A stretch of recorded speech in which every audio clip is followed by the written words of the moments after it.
আমাদের পশ্চিমবঙ্গে এখন এতটা গরম পড়েছে যে অনেকেরই খুব কষ্ট হচ্ছে, কিন্তু ব্যাঙ্গালোরে এতটা গরম পড়েনি।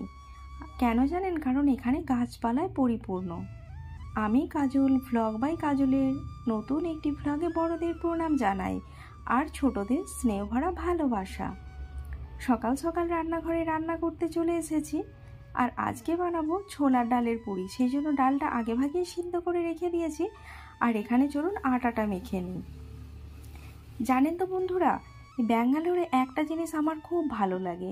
যতই ঘিঞ্জি কলোনি হোক, কিন্তু প্রত্যেকটা বাড়ির ফাঁকে ফাঁকে যদি একটু করেও জায়গা থাকে, সেখানে 2 থেকে 3টি গাছ আপনি দেখতেই পাবেন। মানে কারো বাড়ির সামনে বড় গাছ নেই এরকম নয়। আর এখানে যেখানটা আমি এখন এসেছি, এই জায়গায় জানেন সোনার স্কুলের পাশে পাশে এত গাছ রয়েছে, আর প্রত্যেকটা কলোনির শেষে একটা করে পার্ক করা রয়েছে। সেই পার্কে রয়েছে গাছে ভরা, বেশ ভালোই লাগে বলুন। আর কথা বলতে বলতে যে সেদ্ধ করা ছোলার ডাল, একটু লবণ, কাঁচা লঙ্কা, একটা আদার টুকরো আর ধনে পাতার ডাঁটি দিয়ে ওটা ভালো করে বেটে নিলাম। তারপর এখানে চলে এসেছি, কড়ার মধ্যে দিয়ে দিচ্ছি বেশ কিছু কালো জিরে, জোয়ান, ব্যাস ওটা ভালো করে নেড়ে ছেড়ে নিলাম। তারপরে ওই যে বাটা ছোলার ডালটা বেটেছিলাম বা বাটা, সেটা দিয়ে দিয়েছি। দিয়ে ওপর থেকে ছড়িয়ে দিচ্ছি একটু কাসুরি মেথি, গুঁড়ো গরম মশলা রোস্টেড, আর দিয়ে দিচ্ছি একটু ছাতু। ব্যাস তৈরি হয়ে গেল ছোলার ডালের পুর ভরা পুরি বা পরোটা বা ছোলার ডালের কচুরি, যাই বলেন না কেন, তার পুর। আর এদিকে সবজিগুলো বানিয়ে নিয়েছি। পুরটা তো রেডি হয়ে গেল, ওটা আটাটাও মেখে রেখেছি। চলুন পুরটা একটু ঠান্ডা করতে দেওয়া যাক। ঠান্ডাও হয়ে গেছে। এইবার ওই যে আটার লেচি থেকে আপনারা চাইলে ময়দা দিয়েও বানাতে পারেন, তবে আমার ঘরে যেহেতু সুগারের রুগী, আমার থাইরয়েড, আমরা তাই ময়দা অ্যাভয়েড করেই চলি। সব কিছুই আটা দিয়েই চেষ্টা করি, খুব কম টাইমই ময়দা খাই। এরপরে এই যে এর ভেতরে পুরটা দিয়ে এটা আমি খুব কম তেল দিয়ে শ্যালো ফ্রাই করব। আপনারা চাইলে ডিপ ফ্রাই করেও খেতে পারেন, বেশ ভালো লাগে। আর বাচ্চাদের টিফিন বক্সে দিলেও ওদেরও বেশ ভালো লাগে। আর আমার সোনার তো এটা ভীষণ পছন্দের। যেটা বলছিলাম, জানেন ব্যাঙ্গালোরে গাছ কাটে ঠিকই, কিন্তু প্রত্যেকটা বাড়ির সামনে এরকমভাবে গাছ লাগানো থাকে। আর যে লেআউটগুলো কেটে কেটে বিক্রি হয়, যখন লেআউটগুলো একটা একটা করে প্লট বানানো হয়, প্রত্যেকটা গেটের সামনে, মানে বাড়ির যে একটা একটা প্লট রয়েছে, প্লটের সামনে সামনে গাছ লাগানো থাকে, বেশ ভালো লাগে বলুন। আর সেই জন্যই এখানে এতটা গরম নয়। হয়তো আগের অনেক ব্লগেই আপনাদের দেখিয়েছি যেখানে রাস্তাও এত গাছ রয়েছে যে রোদ খুব একটা লাগেই না। মানে রাস্তা দিয়ে আপনি যদি হেঁটে যান, আপনাকে অতটা রোদ্দুর লাগবে না। কথা বলতে বলতে ওখানে পরোটাটা বেলে নিয়ে আর চলে এলাম এখানে ফ্রাই প্যানে ভাজার জন্য। আপনাদের আগেই বলেছিলাম আমি এগুলো আজকে স্যালো ফ্রাই করব। আর বেশিরভাগ টাইমই আমি এরকম হালকা তেলে এগুলো উল্টে পাল্টে ভেজে নিই। চাইলে আপনারা ছাঁকা তেলে ভাজতে পারেন, তবে হ্যাঁ, খেতে বেশ ভালোই লাগে।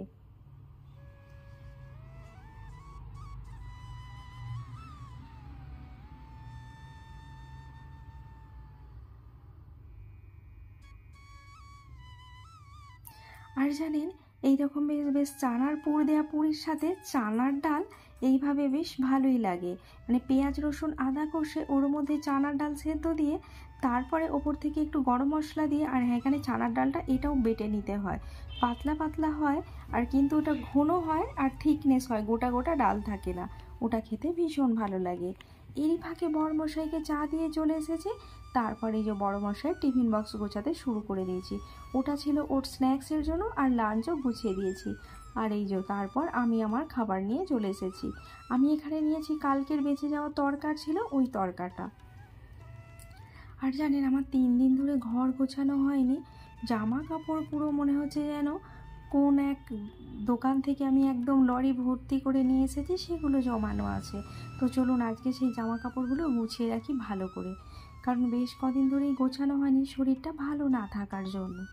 আর জানেন তো, যারা আমরা বাইরে থাকি তাদের এটাই সমস্যা, যদি একটু শরীর খারাপ হয়ে যায়, সংসারও সেই শরীর যেমন নিয়ে আমরা পারি না, শুয়ে পড়ি, সংসারটাও সেরকম শুয়েই পড়ে।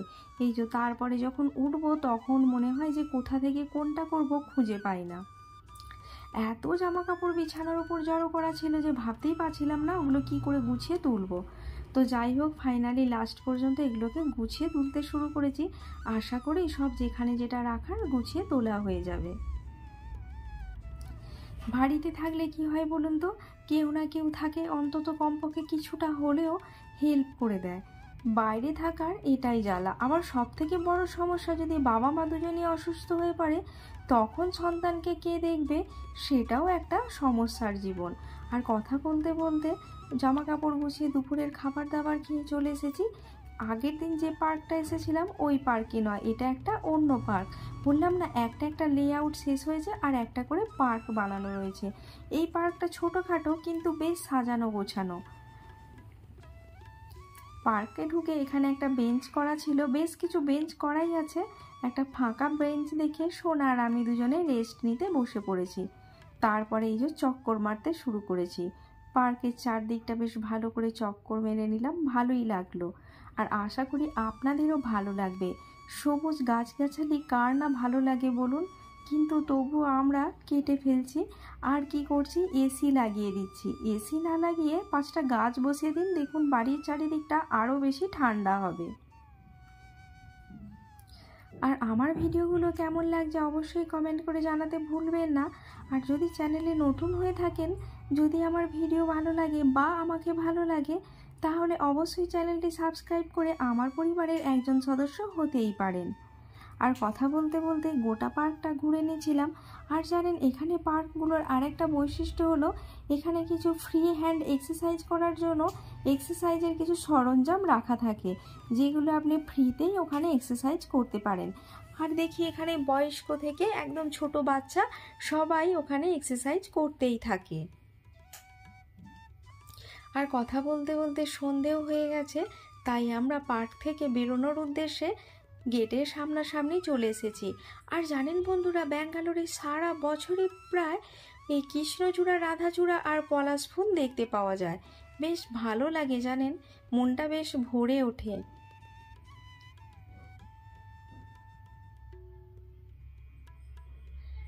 আর কথা বলতে বলতে এই যে পার্কের গেটের মুখে চলে এসেছি, আর এখানে বাচ্চাগুলো খেলছিল।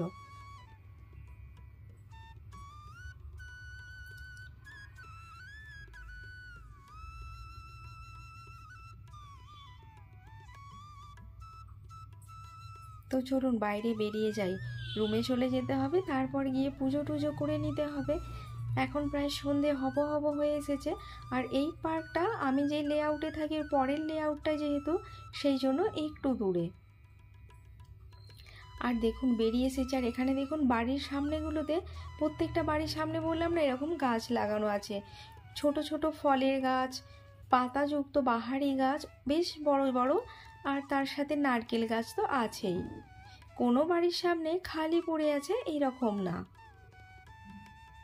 বেশ কিছুটা সন্ধে হয়ে গেছে, চলুন বাড়ি গিয়ে পুজো করে নেব।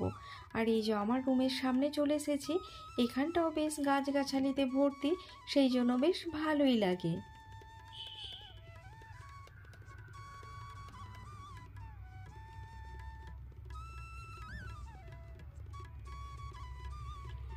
আর এখানে এখন সব মানুষজনও ঘরে ফিরে যাচ্ছে, সবারই ঘরে ফেরার তাগিদ সন্ধ্যাবেলা। আর জানেন, আমি এখন যে লেআউটে থাকি, এখানে বেশি বয়স্ক মানুষজন থাকে, কারণ এগুলো যে যার নিজের বাড়ি, তাই বয়স্ক মানুষজন প্রায় প্রত্যেক বাড়িতেই রয়েছে।